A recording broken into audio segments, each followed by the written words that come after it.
It is so hot. So I had a friend donate some 6-foot brass misting systems with a bunch of connectors, and not knowing exactly what I'm doing, even though he gave me some really good instructions. This is only a proof of concept for the chickens to hopefully be 20 degrees cooler than it really is.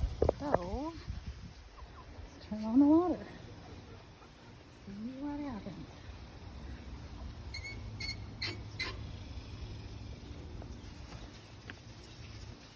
Oh.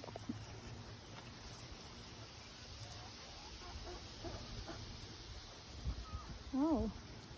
I think I need to fix that connector right there. I have to tighten that one up. It's kind of leaking. This one is probably clogged, so I'll fix that.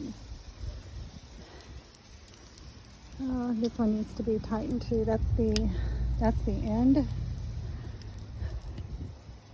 Yeah, I have to tighten that one up. All right, round two.